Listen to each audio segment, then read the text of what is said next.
paru-paru basah, nah, bahasa awamnya itu. Nah, kemudian dilihat lagi jantungnya juga hipertrofi, jantungnya membesar. Kemudian di daerah abdomennya, perutnya ini dibuka, organnya itu juga basah semua. Maka yang perlu kamu perhatikan adalah kamu harus tahu dosis dan juga kandungan dari air minum yang kamu minum. Halo teman-teman, ketemu lagi dengan Dr. Glenn di channel Glenly. Kali ini Dr. Glenn mau menjelaskan tentang bahaya air putih jika kita salah mengkonsumsinya. Teman-teman pasti berpikiran kan bahwa air putih itu sehat. Bahkan banyak dokter-dokter yang bilang harus sering minum air putih. Padahal konsumsi air putih ini untuk kebutuhan cairan bukan hanya dari air putih saja. Banyak cairan yang bisa kita dapatkan bukan dari air putih. Misalnya ini dari sayuran, dari buah-buahan. Itu banyak airnya juga dan itu mencakup kebutuhan cairan kita. Kebutuhan cairan manusia ini ada banyak rumusnya ya, tetapi yang lebih mudahnya untuk lelaki ya, cowok dewasa itu sekitar 3,7 liter per hari. Untuk wanita 2,7 liter per hari. Sedangkan pada anak-anak bisa menggunakan tabel dari IDAI. Ada juga rumus yang lebih pas ya. Itu misalnya pada lelaki ataupun wanita dewasa menggunakan rumus 2 cc per kilogram berat badan per jam. Jadi misalnya berat kamu, entah laki-laki, entah wanita ya, misalnya 50. Ya tinggal gini aja, 50 dikalikan 2 cc, berarti kan 100 cc.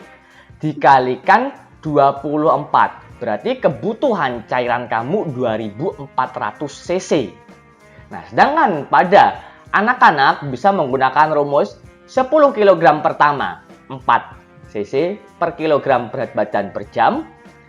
10 kg kedua 2 cc per kilogram berat badan per jam. Dan 10 kg ketiga 1 cc per kilogram berat badan per jam. Jadi misalnya nih, kamu punya anak beratnya 30 kilo. Ya tinggal dihitung aja. 10 kilo yang pertama adalah 40 ya. 4 cc dikalikan 10, 40. 10 kg kedua, 2 cc dikalikan 10, 20 jadi 60. 10 kg ketiga, 1 cc dikalikan 10, 70. 70 kamu kalikan 24 jam. Jadi sekitar 70 dikalikan 24. Berapa ya? Sekitar 1600-an, 1680 ya, sekitar 1680 cc per 24 jam. Kebutuhan cairan ini tidak sebagai ini jadi suatu patokan resmi, patokan pasti, tidak ya. Seperti saya bilang, itu cairan bisa kamu dapatkan dari minuman ataupun dari buah dan sayuran. Nah, selain dari hitungan-hitungan itu juga ada beberapa hal yang bisa mempengaruhi kebutuhannya. Misalnya ini, exercise atau kegiatan kamu. Misalnya kamu seorang pekerja berat, misalnya petani ataupun kuli bangunan. Hal ini kebutuhan cairannya tentu berbeda jika dengan seseorang yang bekerja hanya di depan komputer saja. Nah, kemudian yang kedua bisa dari lingkungannya. Kamu tinggal di Gurun Sahara dengan kamu tinggal di Rusia, tentu kebutuhan cairannya berbeda. Ya.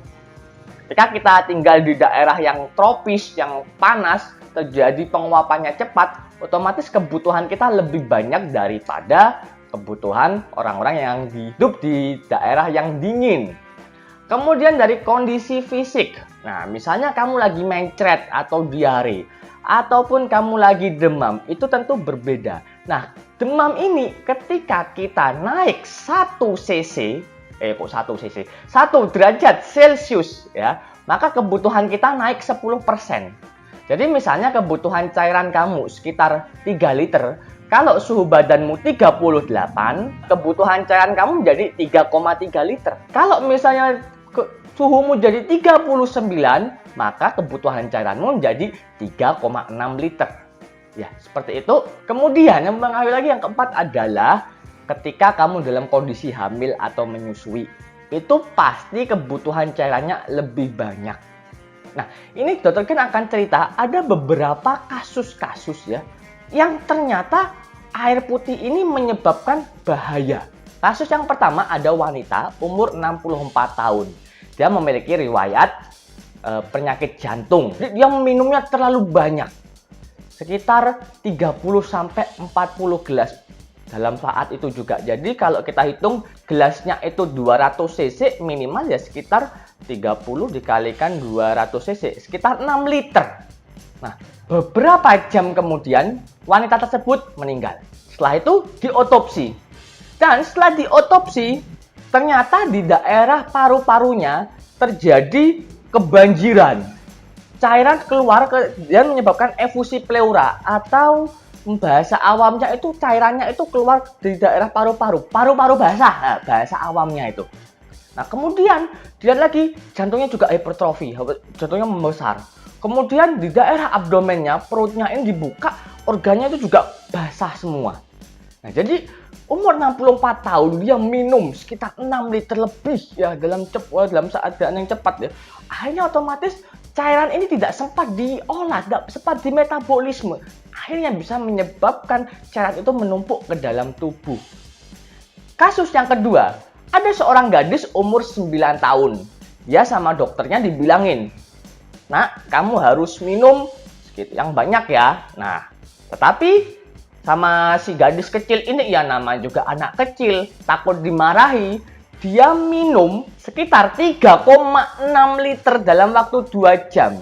Karena ayahnya itu pada waktu itu ngelihat ngasih takaran air ya. Kemudian sama si anak karena dia lupa minumnya langsung diminum berbarengan dalam waktu sekitar 2 jam. Akhirnya apa yang terjadi? Gadis tersebut pusing, muntah-muntah. Kemudian dibawalah ke rumah sakit dan ternyata setelah diambil sampel darahnya, dia juga ada hiponatremi. Dan juga pasiennya mulai terjadi sedasi ya atau mulai nggak sadar. Sehingga terpaksalah dia dinyamarkan. Itu kasus yang kedua. Dan kasus yang ketiga adalah di suatu daerah di Argentina. Ini ada suatu daerah yang ternyata pada tanahnya ini ada jumlah boron yang berlebihan. Kemudian diceklah ibu hamil dengan anak-anaknya. Dan ternyata air yang ibu-ibu minum itu mengandung boron. Akhirnya terjadilah keracunan dan keracunannya pun tidak nampak. Hanya saja kelihatan pada anaknya, janinnya. Nah, jadi keracunan air minum atau air putih ini lebih ke arah kamu itu kebanyakan minum ataupun air minum kamu bermasalah. Misalnya mengandung boron atau ada beberapa logam-logam berat lainnya ya, misalnya bromid. Nah, kalau ini Nestle Pure Life ini kalau dari hasil penelitiannya ya, kamu lihat ini dia masih aman, tidak ada kandungan boron, bromid ataupun bakteri lainnya. Dan juga kalau saya review dari air mineral Nestle Pure Life ini ya, dari satu botol ini 1500 ml, ada BPOM RI-nya dan juga ada label MUI-nya sih pasti ya aman-aman saja ya, apalagi pabriknya ini sudah jelas-jelas pasti. Jadi kamu bisa menggunakan air minum apa saja ya, cuman kalau yang lebih aman kita bisa menggunakan Nestle Pure Life atau kamu mau cari lain-lain terserah. Jadi yang penting kamu tahu bahwa air minum itu tidak selamanya menyehatkan jika kamu salah mengkonsumsinya. Maka yang perlu kamu perhatikan adalah kamu harus tahu dosis dan juga kandungan dari air minum yang kamu minum. Oke, cukup sekian dulu. Kamu suka dengan video ini? Silahkan. Kamu tidak suka dengan video ini juga silahkan. Mau dislike, mau subscribe, mau unsubscribe sakarepmu. Yang penting aku berusaha untuk memberikan informasi-informasi terbaru dan terupdate buat kamu semua. Oke, kita ketemu lagi di video-video selanjutnya. Bye-bye.